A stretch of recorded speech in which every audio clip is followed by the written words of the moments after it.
Man, the top 10 at the Olympia is so much better than it was even like 5 years ago, 7 years ago. Like it's so much more competitive. Not there's like the top three who are or top four, and within against each other, they're like very competitive. And then outside of that, you know, I feel like it's still super competitive from like 4 to 12. And it wasn't always like that. I don't think it was always this stacked. Obviously there was years that it was, but I don't know, man. I think bodybuilding's gotten better. It's in a really good place. Dude, I honestly, and I'm curious on your thoughts of this. I think bodybuilding is in another golden era state right now.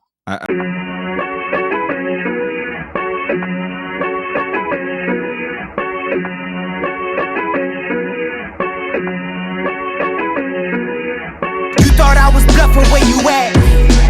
I came here for vengeance, watch your back. No need to defend, I'm on attack. Sorry they can't reply, but I guarantee they had a blast. Pop, pop, pop, pop, I be on the next to only, yeah, I am fresh to death. What's going on, everyone? Welcome back to the Long Haul Mentality. And this week, I got my buddy Quinton Eriya on. Please tell me I said your last name right. It was close. All right, you got to tell me how you pronounce it then. It's Eriya. Eriya. Okay. All right. I put too much on the I there. When you read it, that's how it looks like it sounds. So yeah, it's all good. I did my best. I'm the basic white guy with no spice on my name, so it's very easy to mess those up. How you been, man? I haven't seen you since I think it was Olympia 23 the last time I saw you. Yeah, it's been a while, man. I've been pretty good. Just same old stuff: training, eating, relaxing, gaming. How about you? How have you been? About the same, dude. I mean, aside from like I'm not competitively bodybuilding anymore, just work and my son, and I've been trying to get back into gaming a little bit just because I needed something besides lifting and fitness all the time. It's like nice little break from that world. What games have you been playing lately? Recently I just started this new Assassin's Creed game. I haven't played one of those in a couple of years, so it's fine. Again, I'm in the preliminary stages, so nothing crazy just yet, but it seems like it'll be good. I played Valhalla like into last year, and I hadn't really played the Assassin's Creed game since the originals, and it was decent, like you said. It's like at some point I kind of gave it up because it felt really competitive. But have you ever played The Witcher? No, I haven't, but I downloaded it though. How's it? If you're an RPG guy, The Witcher is the shit. Like it might take a little bit of time for you to get adjusted to it because it's a little bit like it's really detailed with like the things that you have to do to whatever. But once you get into it, it's so much fucking fun. That game is awesome, and the fourth one's coming out soon, so I'm excited about that. Okay, that's good to know. I'll be on the lookout for that. Yeah, and then I got back into Warzone here recently too, which was pretty sick. But man. Yeah, they brought back Verdansk. So I was like, all right, let me hop back in with my old homies. I'm super terrible at it, but it's something to kill time, Bro, I'm so bad at it too. The gulag stresses me the fuck out. I don't have enough time to keep up with these dudes who play all the time. It's like I don't have enough time to be good at this. Me neither. I'm too busy for that, man. I got a 4-year-old and a business to run. That's priorities, man. Bro, I just saw the pictures that you posted earlier, man. You're making some insane progress, dude. Oh, thank you, man. Appreciate it. And coaching yourself now, which I know a lot of people would tell you not to do that, but it seems like it's working pretty fucking well for you. Yeah. It's been good. It's been good. I love working with a coach at times, especially when there's something new that you have to learn or a different approach that you want to try. It's nice to kind of leave that in somebody's hands so you just focus on what's in front of you. But yeah, I'm enjoying this process right now. That's awesome, man. I think there's a lot to learn from other people, but then there's also a lot to learn with like just doing it yourself, right? 100%. You learn a lot about yourself in that process, So I'm really curious to see how this thing goes. Are you doing something this year? Yeah, I'm getting ready for the Tampa Pro. So fuck yeah, that's such a good show, man. Tampa's awesome. Such a good show. Yeah, I went down there the year that Keon won when it was open was Kamal and Akeem. That was. Seeing Kamal in person has to be one of the craziest conditions I've ever seen in my entire life. Just insane. That guy is so fucking peeled. It's ridiculous. But yeah, I'm excited to see that, man. It'll be really cool. And see you get to the Olympia. Yes, sir. Sure. But so the main reason I wanted to bring you on, and we kind of touched on this already, was this whole debate that's going around about like the new school versus old school bodybuilding, right? And I thought you were a really good person to talk to about this, because I feel like your physique matches what some of these people who are screaming that bodybuilding needs to change fits into. Yeah. You know, so I'm sure like you're pretty active on social media. I'm sure you've seen some of the things that have been going around recently about like specifically Lee Haney's been kind of very vocal recently about what he feels bodybuilding needs to change. How did you feel when you saw like the messages that he was putting out? Like the original one was him talking about bodybuilding needs a reset, it needs to change. Like, how did you feel when you first heard him, like a legend of the sport, saying something like that about the guys on stage these days? I think as an athlete, especially someone that was the best in the world, you take pride in what you've accomplished. You take pride in like who you were up against. And it kind of, you can see this in every sport almost, or in most sports. In basketball, you see it with, the guys, the legends from 20 years, sometimes even like 15 years ago, 30 years ago. They still think they're better than the guys today. They're like, back in my day, I know in basketball specifically, the defense is worse. Like, listen, in ways, I definitely think there was a component of it that was better back then, but players are more skilled now, so it's a different game. The game changes and it evolves. So it's the same thing with bodybuilding. The game has changed and it has evolved. That Lee Haney is a legend, and yes. I have so much respect for all the guys that paved the way. Because if it wasn't for them, maybe I wouldn't even be doing what I'm doing. So I could never say anything negative about them. Like, I respect their opinion, but it's different. Posing like that is, the guys now have so much muscle. I don't think that it would benefit everybody to pose like that, but maybe some of us could, and it might actually work better. Yeah, I completely agree, man. And it's. I'm glad you mentioned it, because I was going to say the same thing. Like, I've met Lee Haney, and like he's one of the nicest people that you could ever meet in person. And obviously, he's one of the GOATs. I mean, he's matched with Ronnie Coleman as far as like the number of Olympias that he won. So obviously, his opinion matters. But like you said, like especially being a man, like once you're kind of not in the limelight anymore, I think some people start to get, I don't want to necessarily call it bitter, but they start to like look at themselves maybe a little bit better than what they should. Right. Yeah. And I don't know about you, man, but like there's not many people in the top 10, top 15, top 20 in the world that I can point to and go, man, that guy's got terrible shape. It's not a thing. Like it's really interesting that he believes that bodybuilding needs to have a reset, because I honestly believe that from like the early 2000s to now, we've had a reset. It has changed, because we're not. Yeah, exactly. We're not going for these mass monsters anymore. We're not going for the guy that's just the biggest lump of muscle possible. But what we're seeing is we are still getting mass monsters who are aesthetic. Right? Like, you're a big fucking dude. Every time I see you in person, I'm like, Jesus Christ, like, what is this thing, But at the same time, you also have great aesthetics. And it's just, it's kind of an unfortunate way to look at the sport, because it's like, how many shows have you been to recently? Because please point to me who you think is not a good competitor and doesn't have a good shape, right? Like, it's just a weird thing to me, Yeah. It's interesting. I mean, so I've mainly heard the thing about the motorcycle pose, like they're criticizing the pose. Like, what else are they saying? He made a post like it was a week or two prior to the motorcycle pose, where he was talking about how the bodybuilding's not what it used to be, and the sport is going in a direction that's poor. And he kind of the last thing that I remember is that bodybuilding needed a reset.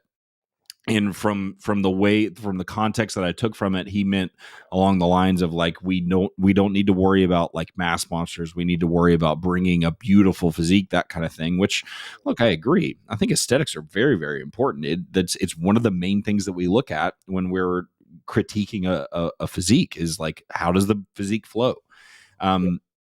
And that was his main kind of gripe about the current level of bodybuilding. And one of the unfortunate things about it is it was kind of off the back of when Nick was getting back to stage. And I think Nick gets beat to shit about aesthetics, which like, yeah, sure, the dude is a mutant as far as size and muscularity, but like, I don't know about you, but do you think Nick has poor aesthetics?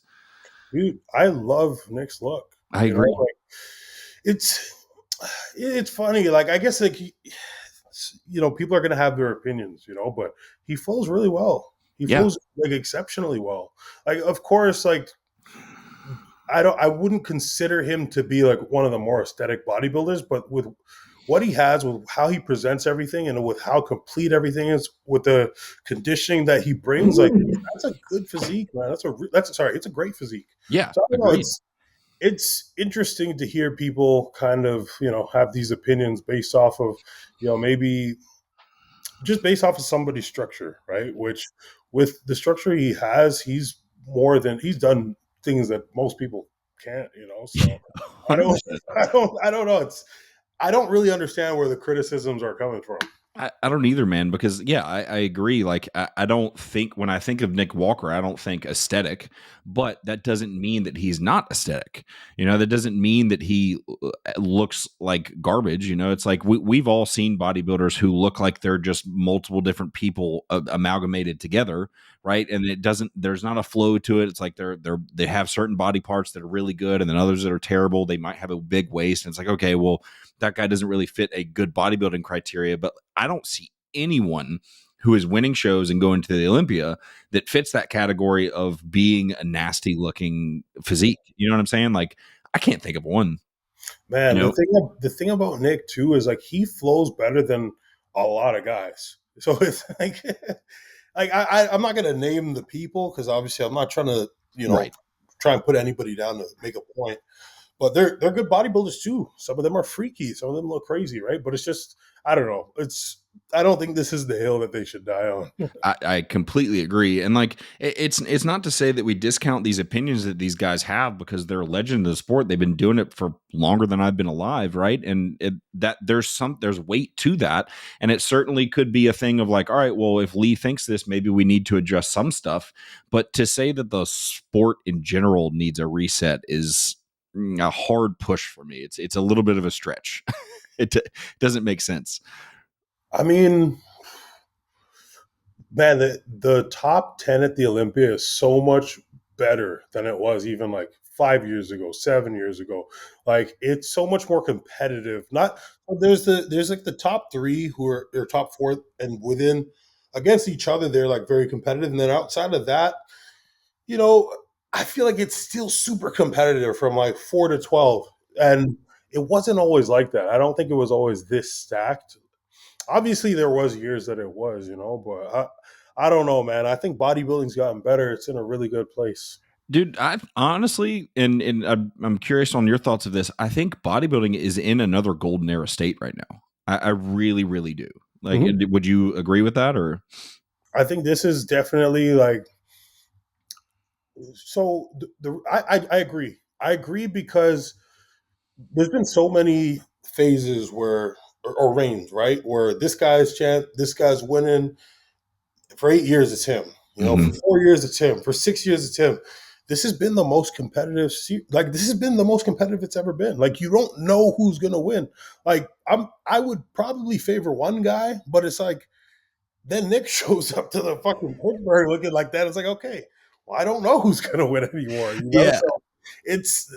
No, man, I think it's the most competitive it's ever been. And it's probably a really good thing that we don't gamble in bodybuilding, because right now there'd be a lot of people losing a lot of fucking money. Because, like, look, when Phil was competing, when Jay was competing, when these guys who had these long reigns, you had a pretty easy bet. It was like this guy and everybody else. Right now, it's like you said, the top 4.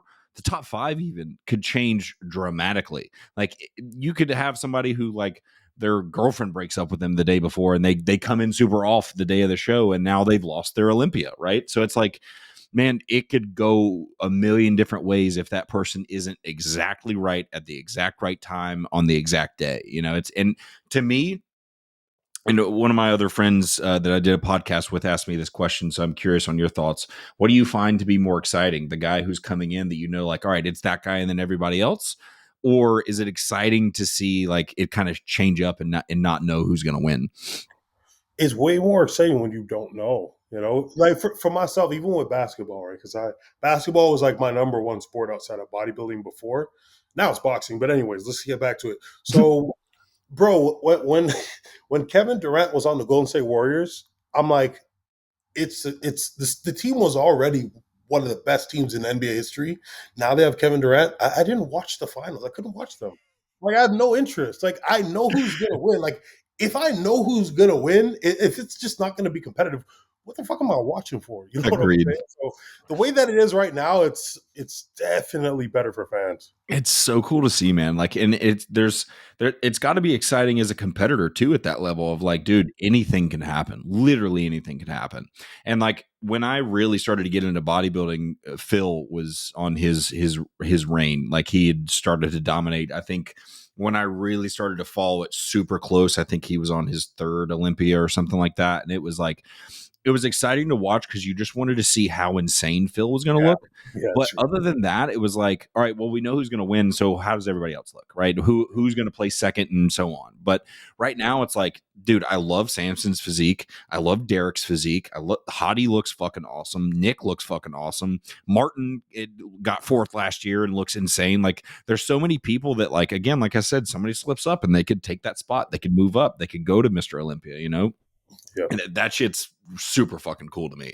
And I think that's part of why we're seeing such a big resurgence in bodybuilding. So again, it comes back to like, I fully believe that we're in one of the best eras of bodybuilding ever right now. I was thinking about this earlier when I was kind of thinking about what I wanted to ask you. Do you think sometimes that people like obviously bodybuilding has expanded to a much larger audience these days, and there's a lot of people who are wanting to be bodybuilders? Do you think sometimes these people who have these opinions about, oh, well, bodybuilding needs a reset might be taking lower level competitions and extrapolating it to everyone in bodybuilding? I never actually thought about that. Yeah, I never given that thought. I mean, I don't know. I think a lot of people, they're just like, they're not looking at the whole picture. That's definitely what it is. They're looking at one thing. Like you said, there was like a recency bias. After one guy wins a show, he makes these comments. But it's like, are you watching every show? Are you seeing the top 5 at all of these pro shows? Are you seeing how competitive it is? Like, so I don't know. I don't know how closely he's following it. So I don't know. Yeah, and I was kind of thinking the same thing. Is like, I mean, if Lee Haney's not watching the Olympia, I highly doubt he's watching your local NPC show or even a national level show. But it's like, yeah, we've expanded the world of bodybuilding to so many people, and everybody and their mother wants to get on stage these days. And I think sometimes people will confuse those things of like, well, every NPC show we go to, you're going to see some guy get on stage that is like, hey, you didn't need to get up there, man. You didn't need to do this. Like, you're just kind of making people watch you for no reason. It's like, but you can't extrapolate that to like the high level national competitors or above, or like pro levels and so on. It's like, you can't look at the NPC and extrapolate it and go, well, that means that the whole sport of bodybuilding is this, and I think that's sometimes where these things get caught up.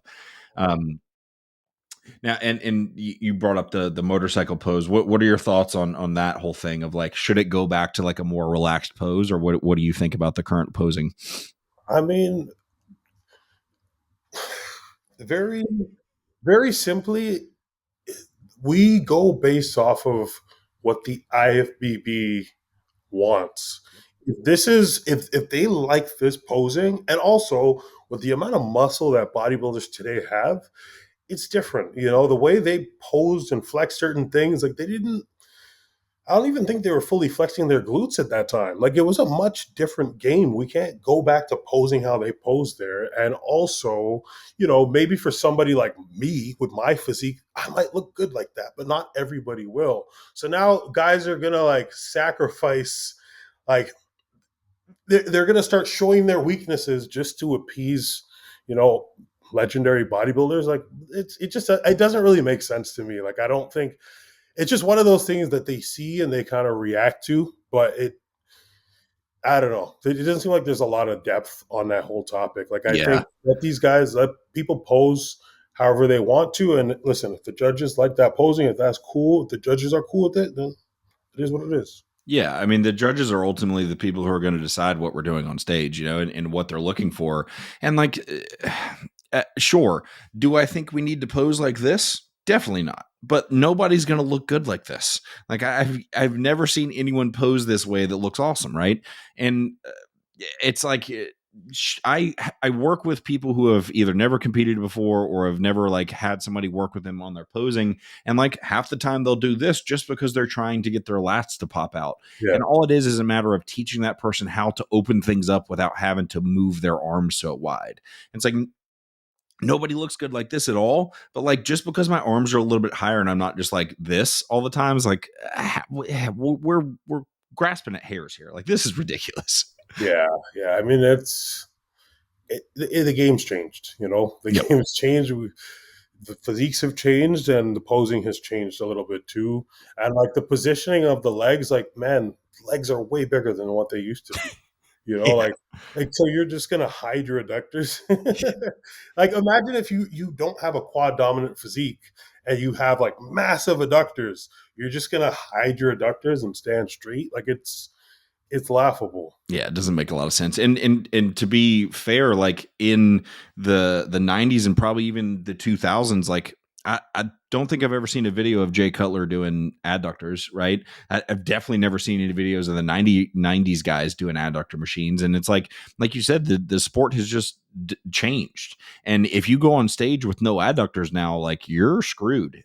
And Mhm. and not everyone just builds insane adductors from squats and leg presses. So sometimes you got to put those extra things in there. And if that creates a better physique, then how is this a problem?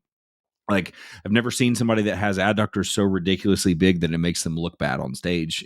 Like it's Not once. yeah, it's just it's a bit of a it's like you're just trying to argue for the sake of it. It's more or less that than it is anything else, I think. No, 100%. Like I think if somebody like the people that are actually paying attention to it, I don't think these people have problems with it. And then the fans, the really casual fans, are gonna see it and they're like, "Yeah, it's true. They should go back to before." It's like, well, you guys don't even know what you're talking about. Right. And like we said, I mean, sure, if your arms are up too wide, okay, cool, you could probably pull them down a little bit so it doesn't look as ridiculous. But like, are we really that far away from what some of the pictures that people were like I saw James Hollingshead posted a picture of Dorian where he was just kind of standing there, and it's like it's not that far away from what he's doing there. Arms are up just a little bit more. It's not that big a deal. like No, I don't.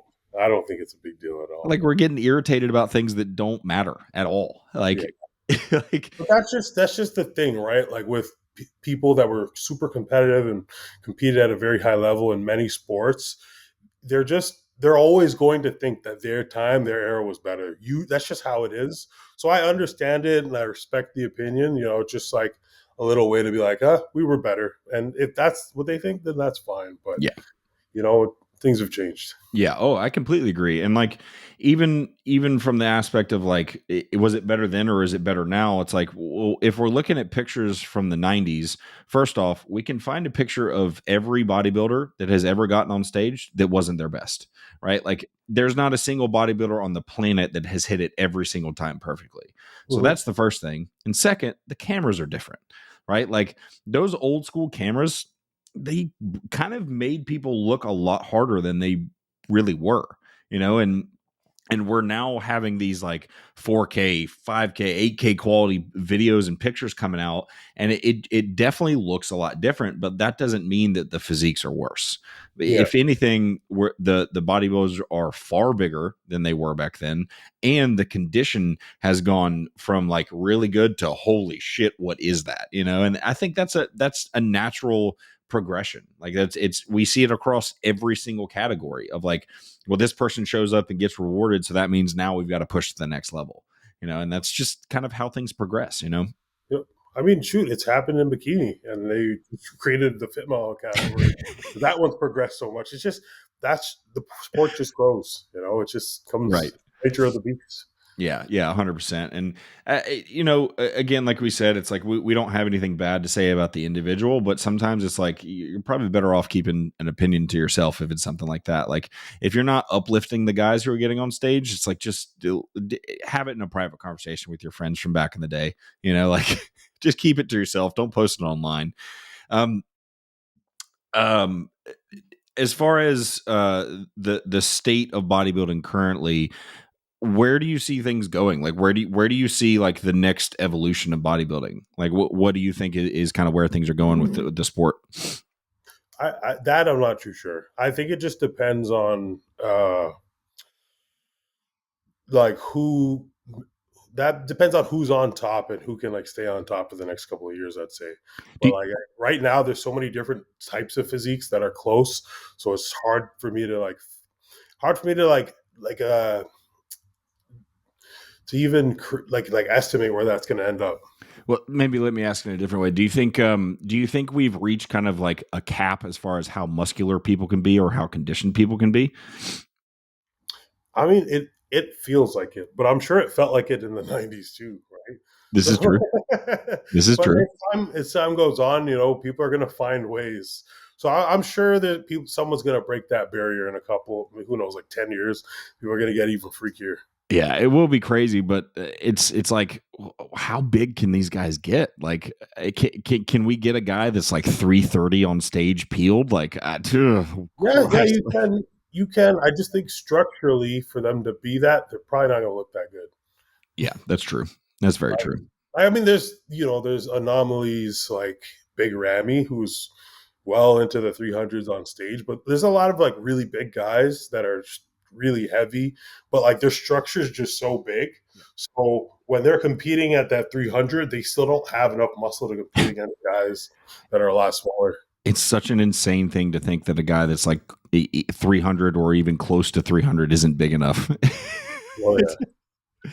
And I've seen it. I've seen like a couple guys that are like really big, really heavy. Like they're like big, they take up a lot of space, but just the way the structure is, like the judge is going to tell them they need to build more muscle.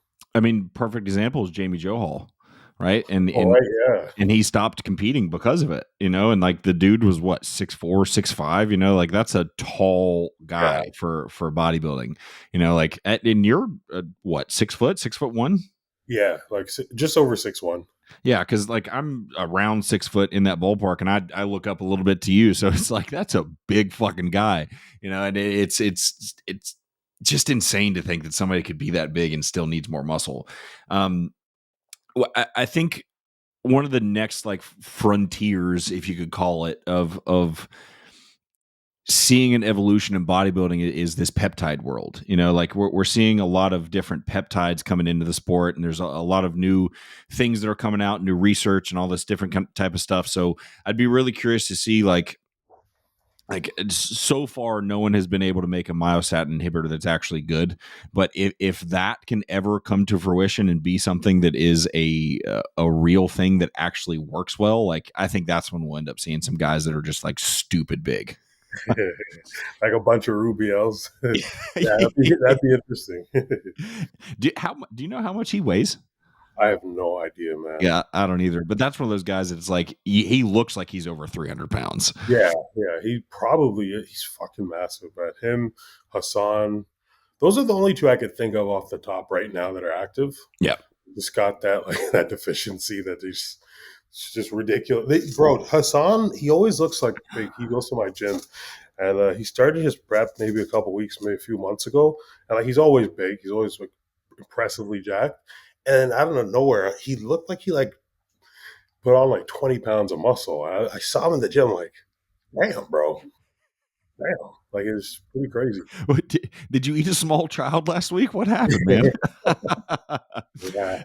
Have you, speaking of the peptide stuff, have you dabbled into that world at all with what you're doing now? Yeah, I've been using peptides. Like, I work with a company called Biolabs. They're based out of Poland. Yeah, they're a really, really good company. I use a lot. Well, not a lot.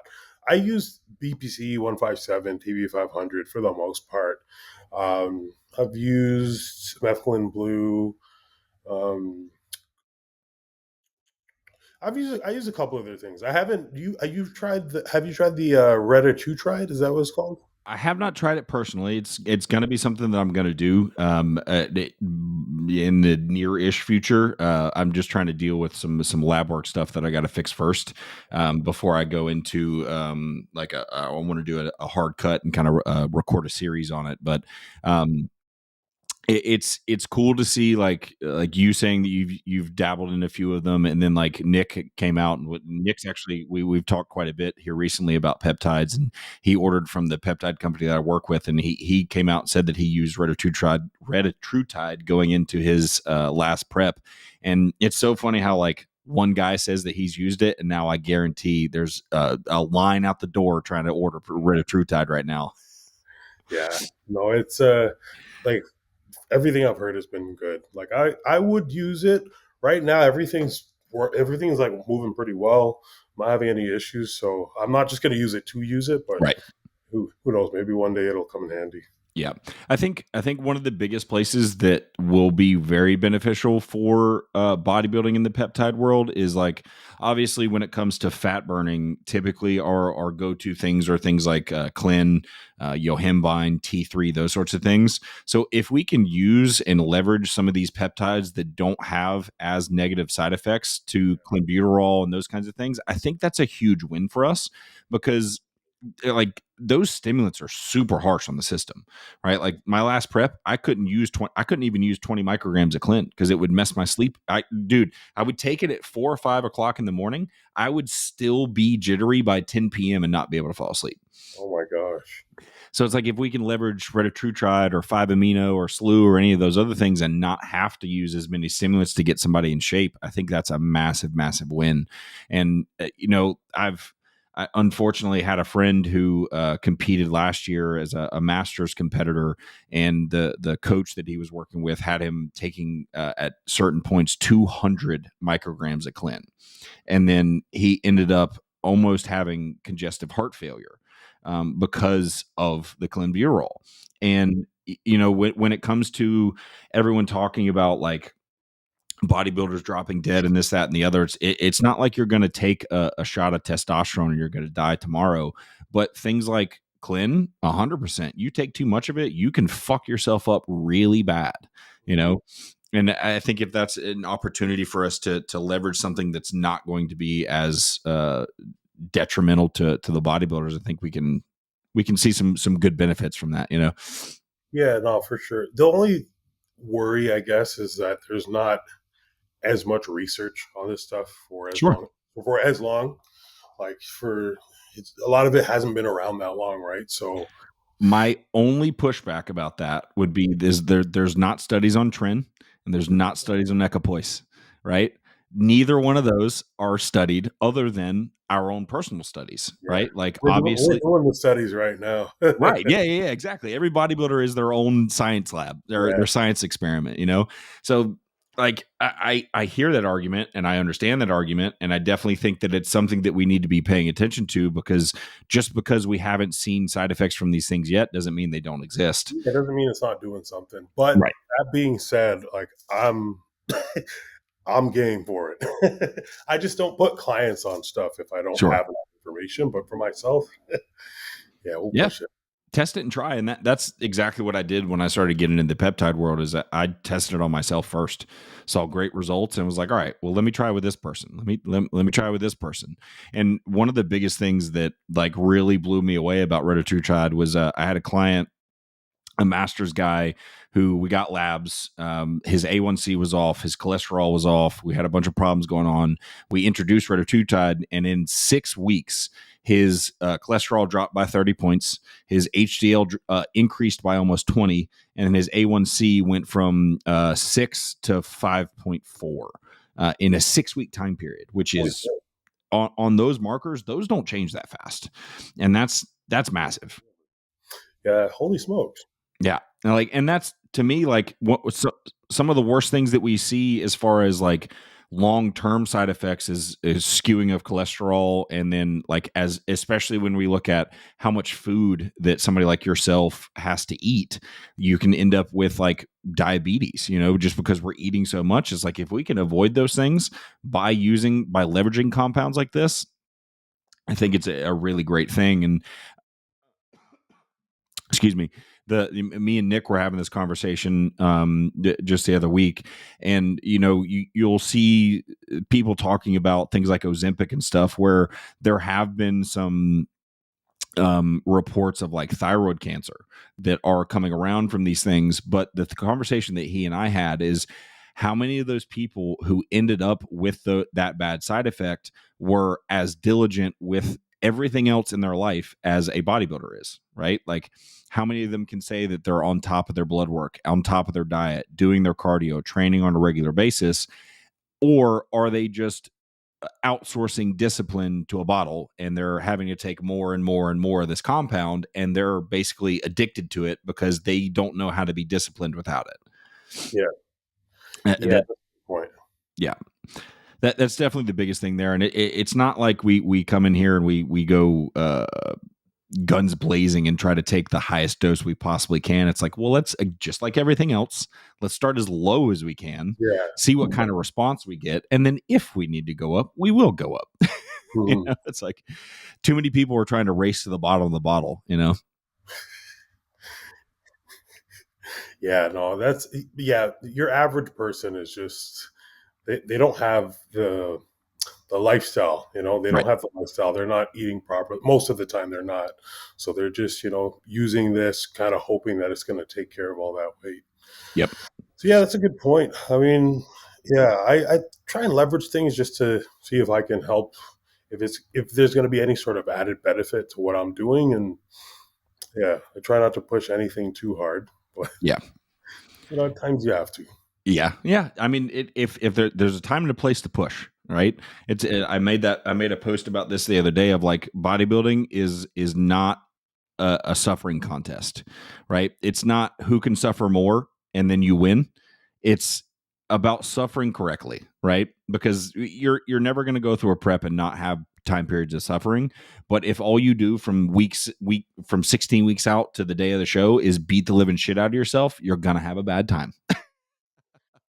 Yeah, that's what I did last year. Yeah, for sure. So, I mean, bringing that up now, like out of curiosity, from last year to this year, working with a coach to now working with yourself, what's been some of the bigger changes that you've made to your programming now that you're running your own stuff? Honestly, the most simple way that I can put this is I just put my training is top priority, So when I work with a coach, I'm going to play devil's advocate because I ain't no pussy. And regardless of like how I feel, I'm never going to be like, oh, I don't feel good. Like, unless I get injured and I actually can't walk, which, sometimes that happens. I'm not going to be like, I can't get a pump. Something's wrong. I need to fill out. Like, I'm not that kind of person. If you tell me to jump, I'm going to ask how high. Like, it might be a flaw, and obviously if something's going wrong, because my mind isn't allowing me to think something's wrong, because I trust you, I trust the process. So, definitely I can shoulder responsibility on that, because if I, took more initiative, then, maybe things could have been different. But, well, fuck, what was the question? What's changed about your coaching from last year to this year? Yeah, so the thing is, like, last year, one of the more important, like I say this every time, right, when I work with a coach, fasted cardio, there comes a certain time where it takes away from my workouts. Like it almost always did, but I was always convinced, okay, just do it, right? Just do it. And I'm like, all right, cool, no problem. I'll do it, and I'll just mentally, I'll just try and lock in during the workout, and I'll make the most out of the workout. Now, I always knew, regardless of how hard I tried to train, it just always felt like I lost something when I was training. So I still did it. Right now, this year, I tried it for a bit, for like, a couple of days, and I'm like, nope, it's taking too much from the training. So I moved it. I do my cardio at night. On rest days, I'll do it in the morning. I'll do it fasted because there's no negative effect from it. And I just prioritize it. So whether that's with timing of my day, with the way I structure my day, with the way I structure my meals, like most of my carbs come before and right after the workout time. So I structure everything, like basically my entire life is centered around perfecting my training.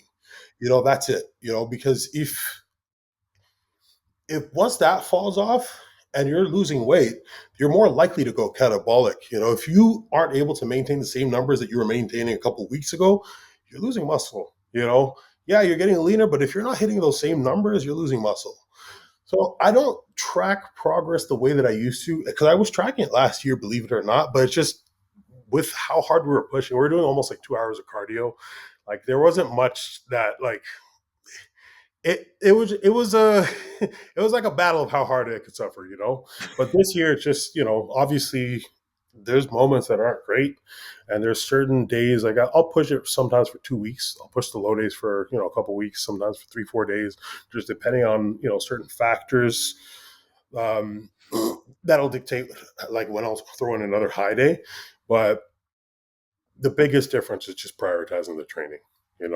That, and I think that's a huge point that anyone listening to this needs to take away is like the training should 100% be your number one focus. It is a muscle building contest at the end of the day. The way we build muscle is by training, and like you're in a calorie deficit, and you're not going to put on tissue during that time, but we should be doing everything we possibly can not to lose it. And our number one way to do that is anabolics and training hard. If something is taking away from your ability to train hard, I don't think it's a good idea at all. And like some people thrive with fasted cardio. Like I did fasted cardio quite a bit when I was still competing, and I never noticed that it impacted my training or anything like that, just because they would be separated so far and I'd have enough meals in my system by the time I went to go train. But yeah, if you're one of those people that's like, fuck, like I feel terrible when I do fasted cardio, don't do it. Like it's the difference in significance of fat loss is not big enough to where it's not like you're going to, if you do fasted cardio, fasted versus post workout versus in the evening, it's not going to be so big of a difference that you can't get in shape. You just need to do it and burn the calories. That's it. We're creating a deficit, plain and simple. Like stop overthinking cardio. It's not that hard. Yeah, and that's a concept that I always knew, but when you work with a coach and you're told to do something, I Yeah. just follow like the instructions that I'm given. So it is what it is. But honestly, I also feel like I got a little Apple Watch. Like I burn more calories in the evening, anyways. Like my cardio feels better. So like mentally, I just feel like I'm getting more out of each when I push things back to later in the day. So yeah, what's happening right now, I'm totally happy with. And that the point that you brought up about like mentally it makes you feel like you're doing something, that's a huge thing, right? Because like whether you're actually doing more or not, it kind of doesn't matter, right? Because if you convince yourself in your head that it's working, it's probably working, right? It's like it's the placebo effect is the thing that we've known for years, that like you could tell somebody, hey, this pill that you take once a day is going to make you gain 30 pounds over the next 12 weeks. You're going to probably get something close to that because you believed it, right? Because you believed that this thing was going to be the factor that got you there, right? So like whether on paper it is actually making the significant difference or not, the fact that you feel that way and that you're connecting so well to it is probably speaks volumes to what's actually happening. And based on the pictures I see right now, man, you're already in really fucking good condition to be this far out from Tampa. Thank you, man. I appreciate it. And the thing is, last year I was leaner at this point further along, but like I said, I was also like 20 pounds. Like I already lost like a good amount of tissue. We were doing an hour of cardio, at least an hour plus of cardio from like like 10, 11 weeks out. Like it was Crazy. yeah, it was an interesting process. But so in my mind, because I was leaner though, my mind is always like, oh my God, we're not lean enough, and your mind's gonna play tricks on you. Yeah. It comes with the territory, man. There's a time for everything, but regardless of what sort of like scares, because bro, I be having nightmares, because when something matters so much to you, like sometimes you'll have like a dream I've had dreams sometimes, some nightmares, and where I wake up, I'm like days out from a show, and like I wake up in the dream, and I'm like fat. I'm like, what? Or like I get on stage and I'm flexing and nothing's happening. I'm like, what's going on? And like it's crazy, right? So you're always gonna be in your head, or like you might look massive, you might think you're small, but yeah, so that's something that's in the back of my mind, and I'm going to push the conditioning. I always do. Like conditioning, getting lean is not. I don't want to say that's something that's like difficult for me, but it's just a different process because I've been taking it a bit slower. Yeah, for sure. It's funny because there was definitely a few times that I had dreams where like I ate something in the dream and I'd wake up in a panic and then have to realize like, oh, I'm still in bed. That was a dream. I didn't actually eat that donut. Like, it's so funny how your brain starts to play those tricks on you when you're not eating a lot, you know? Oh my gosh, it's a fucking process, man. So as far as like continuing on with like the coaching yourself thing, as far as that time period of prep, how do you plan to handle when those time periods pop up where you're like in your head thinking you're not lean enough or you need to do more or whatever? Like what's the plan as far as that's concerned? That's a really good question. For the most part, I try to I have a training partner. I see him every day, and I trust his opinion. Like he has a good eye. He's a good coach. Like he has a bunch of clients, so I trust his eye. And based on what he tells me, I'm like, okay, I respect that. So there's even times sometimes where I'm posing, and he'll tell me like, "Yo, you're flat," and I look in the mirror. I'm like, I don't know what the fuck this dude's talking about. I ain't flat. But then I record everything, right? So I'll go back and I'll look at pictures from like days before, and then that day, and I'm like, okay, he was right. I was flat. So in those moments where I don't see it properly, he does catch things. So it's been nice. So I trust him. I have a lot of friends that bodybuild, but I try to just keep it to like one, maybe a second person, but I try to just keep it like keep a very close circle, because too many opinions could definitely throw you off, because somebody else will see me and be like, yo, you need to step on the gas.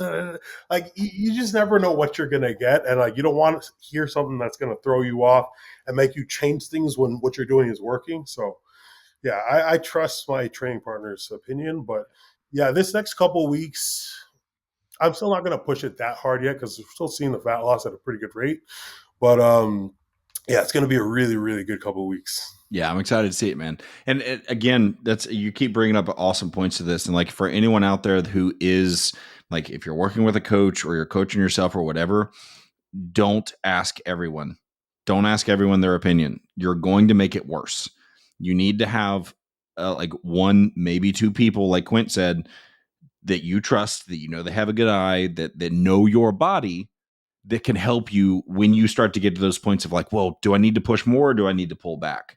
Because there's so many times, like even as a coach with some of my athletes, I'm looking at stuff and I'm like, all right, I could push you harder, or maybe I need to pull you back. And it's like I'm kind of battling with myself on it. And the only way to find out is to do it, right? Is to like try one or the other, go, well, that didn't fucking work, so let's go the other way, right? And it can be a very like mind fucking thing that happens if you have this guy over here telling you're flat, this guy over here telling you're full, and then you're like, you've confused yourself more because you've asked too many people. Yes. I'll piggyback off of that because it's like I have the kind of physique I have, like when I'm flat, like of course there's the level of flat I got to last year, which I never want to see again. But when I'm flat, I still look full. Yep. So if you don't know my body and certain body types like that are like more bubbly, like myself, you'll see the person, they're still round and things are popping. And you'll be like, oh, you're full, right? So it's a very like everyone's body's different, and going and getting that second opinion from somebody else, man, I could tell you from experience, like you could be the best bodybuilder in the world. You could look like Samson. You could look like Derek Lunsford. You could look like Nick Walker. Like you can take a picture in prep, send it to another coach. They will have something critical to say. Like they can always find something to say. Like, ooh, okay, you might be running, you might be running into the ground a little bit too much, or maybe you got to tighten up. Like they're always going to have some sort of opinion, right? Mm-hmm. And sometimes the best thing you could do is if you have a good coach, you trust your coach, just trust in that process. Yep. I don't work with a coach right now, but I still believe in the process of working with a coach. And I'm not opposed to ever working with a coach again, but, I definitely am very confident with what I got going on right now. Yeah, and I think a great another great example of this is Keon. Like Keon's a really close friend of mine, and I got the pleasure to actually train him for the 2021 Olympia, which unfortunately was his worst Olympia ever. I was the training guy. I was in the gym with him. I wasn't coaching him, but it took me a month or so to even understand, like, oh, you're flat, oh, you're full. And even now, like with as much tissue as he's put on, he'll send me videos every once in a while, and I have to like look at very minuscule things and go, oh yeah, you're flat in this.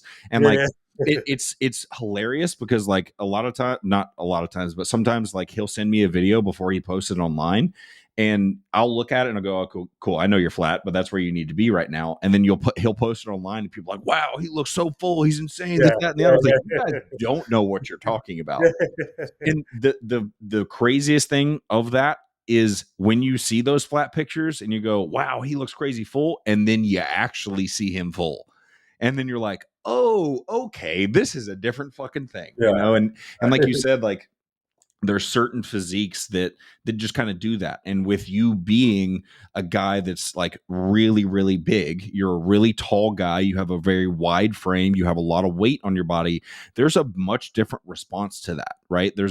You have to coach those bigger individuals a lot differently than you do a guy that's like 200 pounds. It's not the same game anymore. It's a much, much different thing. Yeah, it's a lot different. This prep has been much different in terms of like how often I do refeeds. That's always been something that I never really did that. I didn't do that much of, just, it just wasn't really in the cards. And I think even in previous preps, not just the last one, I think I did lose some tissue just because maybe I pushed things for too long. But what I will say is Dorian was so good at like adapting or understanding something. Or if we were he'd run me into the wall. I'd be like, oh fuck, something doesn't look right, and he'd fill me back up for like a couple of days. Like Dorian was really good at that, and yeah, he figured out my body pretty well. But of course, like I'm doing it by myself because I still think that there's like another level that I could get to, and there's things that I wanted to try, which when I have a coach, I'm too comfortable, and I'm not gonna tell a coach how to do his job, but if I'm working with myself, I can try different things out and see if that's gonna work. And if it doesn't work, then it's on me. If it doesn't work, cool, I can shoulder the responsibility of it and move on. But it's gonna work. Yeah, and I think that's again, you just keep bringing up these bangers of points, man. But I think that's one of the things that like I try to get across to my clients on a regular basis. Like, look, yes, I am the one making the calls. I am the coach. I am the one who is ultimately putting your plan together. But you know your body best. You understand how you feel. And we need to have a conversation around this. If there's something that you think that could potentially work, bring it to me. Let's have a conversation, because maybe I hadn't thought about it. Maybe I hadn't even figured like, oh, maybe we should try that. Right. So like, it's one of those things where it's like, it's really good that you're one of those athletes that like, here's my plan, I'm going to follow it and just tell me what to do. But at the same time, I think that's also sometimes the worst thing that an athlete could do, because now they're afraid, not necessarily afraid, but they're not willing to put in their 2 cents because they think that their coach is going to take it as you're questioning what they're doing. Yes. And that's a massive deal. Mm-hmm. Well, that's nice that you have. It's nice that you're like open to that kind of feedback. There's a lot of coaches that just aren't. It's just basically like, they have the experience, they're the expert, and you just kind of like do as you're told, blah, blah, blah, blah, blah. And I think for a lot of people that having the feedback go back and forth would definitely be more beneficial. Yep. Yeah. And this is like a prime example is like, I know, my client, Roy Evans, like this is a prime example of like, I've been learning his body over the last year and kind of figuring those things out. And there's been a number of times where like, he calls me on the phone and we have a conversation. He's like, well, what do you think about this? And what do you think about that? And I'll either tell him like, all right, we can try it. We'll give it a shot and see how it goes. Or I'll tell him like, no, bad idea. Not right now. Right. And it's just, and we'll talk through that. so that he has an understanding of why I believe it's a bad idea. Yeah, So that it's not just me saying bad idea, don't do it, and it's like shut up, don't do that, right? It's this is a conversation, and you need to know my thought process, but I also need to know yours, because if I tell you to do something and you're not bought into it, I bet our results are going to be worse, right? yeah, Because yeah, it's the same thing we talked about just a minute ago. Of you believe this thing is helping you, well, now you believe this thing is not helping you because I told you not to do it, right? And now you can make those results worse because you believe it's not working, right? yeah. Like you go into the workouts with like a different level of conviction when you Mhm. believe something is, you believe like this thing is the holy grail. You're going in with a different type of energy, right? Yep. And it pays dividends in the long run. You know, like this game is a lot more mental than it is physical. I Oh, mean, listen, it's physical. I'll tell you, my elbow, my back, my fucking ankles. I can tell you, it's physical, man. But to push through a lot of this stuff, it takes a very strong mind. I can tell you right now, the number of people that I've had drop out of shows has always 100% of the time been because they can't handle it up here, not because they can't handle it here, right? Not because they can't do the physical thing. They have convinced themselves that they can't stick to the diet or stick to the cardio or whatever aspect of the thing that it is that's making them struggle. And it's always like they just can't mentally handle what it is I'm asking them to do. Yeah. Right. And then it's my job to either figure out a better way for them to where they can mentally handle it, or tell them maybe you shouldn't do this. Maybe this isn't for you. And that's okay. Like it's okay if bodybuilding isn't for you. Like you don't have to do it just because it's the cool thing to do on social media. Just letting everybody know that. But we're coming up on that hour now, man. So we'll start to wrap up here. But anything you want to say before we start to finish up? I mean, sometimes you just got to bet on yourself. You know, sometimes you got to go against the grain. And that's something that I'm doing this year. You know, this industry is very driven by coaches. You know, it's very pro coach. And I am still pro coach. You know, I am a coach myself. You know, I train people in person. I work with a lot of clients like online. So the thing is, I am pro coach. But obviously, for my pro career, man, I get comments of people talking all types of stuff. They say bad things, like, and that's fine. That's fine. You know what? I saw a video. I feel like I've been speaking about this, and you probably will hear me speak about this in several videos. But it was a video of this guy doing interviews at the Arnold's, and he was asking people who they think was the most overrated in bodybuilding. Somebody said Wesley Visters, who won several shows, and then I'm like, bro, he's one of the best guys in the world. And then another guy said Phil Heath. I'm like, 7-time Mr. Olympia is overrated, and it's just like, you know, you can go against the grain sometimes, and you're going to get a lot of flack, especially like when you're in the spotlight. It's going to be a lot of people that don't agree with you, the people that think you're stupid, that don't believe, people that are like preying on your downfall. And it's okay, man, because if somebody could hate on 7-time Mr. Olympia, somebody could hate on him, somebody could say that Phil Heath is overrated. Like, we're all shit out of luck, man. So listen, like, if you trust in yourself, go against the grain, bet on yourself, and that's it, man. We working, we getting ready to win. Yep. 100%, man. And there's always going to be somebody who's going to have a negative viewpoint of something because they don't have the context that you do, right? And it's always because everything is taken out of context, right? If they're not with you every day, they don't know what your plan is, they don't know what's actually happening, and like, again, a prime example here is when Samson decided to work with his own wife. Yeah. They got destroyed online, and people are saying she's dumb, she doesn't know what she's doing, she's not going to be able to get him in shape, this, that, and the other. And then the dude goes and wins the Olympia and shuts everybody's mouth up. Yep. And it's like, you guys should probably shut the fuck up now, huh? Yep. So it's one of those things where it's like, use that shit and show them that you can coach yourself, show them that you can bring something that's fucking nasty, and you didn't have to go to someone who is the pro coach, the guy who takes people to the Olympia, Yeah, man, fuck all that. So, yeah, there's always going to be somebody that's got something to say. I mean, also the thing about the coaching industry at the highest level, not just coaching in general, because like I said, I'm pro coach, But man, I think once a lot of people get to the highest level, like when I was going through that shit, I was getting so many messages, man. And it wasn't, this is like an industry problem. It wasn't like a me thing. It's not about I'm not going to say the individual's name because it's not about him. It's like, there's people that are worse than him. You know what I'm saying? Like, there's people that are taking hundreds of clients and like, don't fucking 80% of them are being neglected. Like, there's people that are being told to take like copious amounts of insulin and other drugs and certain things that don't interact well. Like, there's a lot of crazy shit going on out there. Like, the fans see some they see a highlight. They see a highlight. Sometimes, like, and this is I'm not directing this at anybody, but sometimes you'll see, okay, shit, this guy did good with this athlete, that athlete, that athlete, and you think, okay, well, they've got to be the best or they're one of the best. But man, like, you don't know what else they're doing, right? And also, it's just as good as they are. Like, I will still say some of them are still the best based on the accolades and accomplishments, but that style still it doesn't mean that it's going to work with everybody. So just because this guy had the best year, it doesn't mean I should work with him because he got 10 guys to the Olympia this year. You know, it doesn't mean that you should work with him as a regular lifter. Like a lot of them aren't going to give you that attention. You know, I think you're better off going to somebody that, you know, you follow, you respect their knowledge, you like the kind of information they put out, you like their testimonials. You're better off working with somebody with a lower profile than some of these guys. Yep. All right. But yeah, that's kind of all I got to say on the matter. But yeah, I'm pro coach.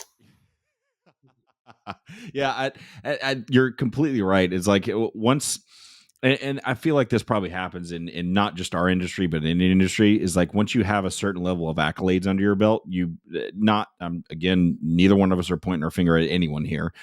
Some people just start to believe that their shit doesn't stink and that they can't do no wrong, right? And it's like you said, just because it worked for that guy doesn't mean it's going to work for you. And I think you're far better off choosing someone who you know has the knowledge. Like, obviously make sure they know what they're doing, but make sure they also care. Make sure they also give a shit about you as an individual, because the coach that cares about you is the one who's going to get you results, plain and simple, right? Because the coach who cares is not going to believe that they have all the answers. They're going to try and find the answers, not just tell you, do my way and shut up. Plain and simple. You know, that I think that's the easiest way to kind of wrap that up. Yeah. But I find like for a lot of things, when people get really, when they get on, like when they get really popular with whatever it is, you come up with like a formula. So you can like repeat the formula at like a very high rate. So it's like, okay, we just feed this formula to hundreds of people and it's worked countless times in the past. It's going to keep on working instead of like really catering to those individual needs, because that actually takes more time, right? Yep. So yeah, just like you said, man. Yeah, and every time we're about to end, we talk more here, but it's actually a super prime example I ran into this year. Is like I picked up a guy that's an amateur bodybuilder in the UK, Zach Lesion, and he is doing the Amateur Olympia this year. And when he was trying to feel me out to see if we were going to be a good fit or not, he was asking me questions about how I diet people. And the reason he ended up asking me those questions is because his way of eating was completely different than anything I have ever done. He is eating over 200 grams of fat a day. And if I had picked him up and he hadn't said anything to me, that would not have been what I would have suggested. But the dude's 260 something pounds, has a really good physique, and it worked. So who am I to say, no, you don't need to do that. We need to do it my way. It's like, no. I'm going to take your way and then I'm going to adapt to it. And then we're going to see what gets you the response. So it's like that right there is like, this sounds like I'm tooting my own horn, but that's one of those things of like, that's how you know somebody is going to be good, is whether they can be adaptable, whether they can change their outlook on thing, or whether they're going to try and fit a square peg in a round hole. Plain and simple. Yeah. That's sort of what I was saying about Dorian, about the like being able to adapt. I think that's what separates, like, in my opinion, like a really, really good coach from the rest. Like, because that's the thing, man. Like, your body can just react to things differently, like out of nowhere. You know, there's been times where I can't eat eggs. Like I usually can, and I love eggs. There's times where I randomly can't eat eggs, and it's like, are you going to keep them in the program because we had them in before? So it's just like you have to adapt to whatever's going on, and yeah. Yep. Adaptation is the number one thing that, like, if I was going to be looking for a coach, that's what I would be looking for. Are you going to stick to your template and hope that I fit into it, or are you going to change things if we need it? Yes. But Yeah. plug your Instagram, anything else you want to plug right quick, and we'll go ahead and finish this thing up here. Quintbeastwood on Instagram and YouTube. Yeah, easy. And you do offer coaching and stuff? Are you taking anybody on right now? Yeah, I'm taking on clients right now. Okay. Will you slow that down a little bit as you get closer to shows, or? Honestly, I've slowed it down a lot over the past year. So right now I'm in a good spot to take on as many as I can. Awesome. Cool. Well, anybody who needs a good coach, Quint's the man. I appreciate you coming on, man. I really appreciate you giving me some time and chatting with me today, dude. Always good catching up with you, bro. Yes, sir. And anybody who's still watching, make sure you do the whole YouTube thing. Subscribe, like, share it with your friends, leave us a comment, and tell us what you thought about today's episode. We'll see you on the next one.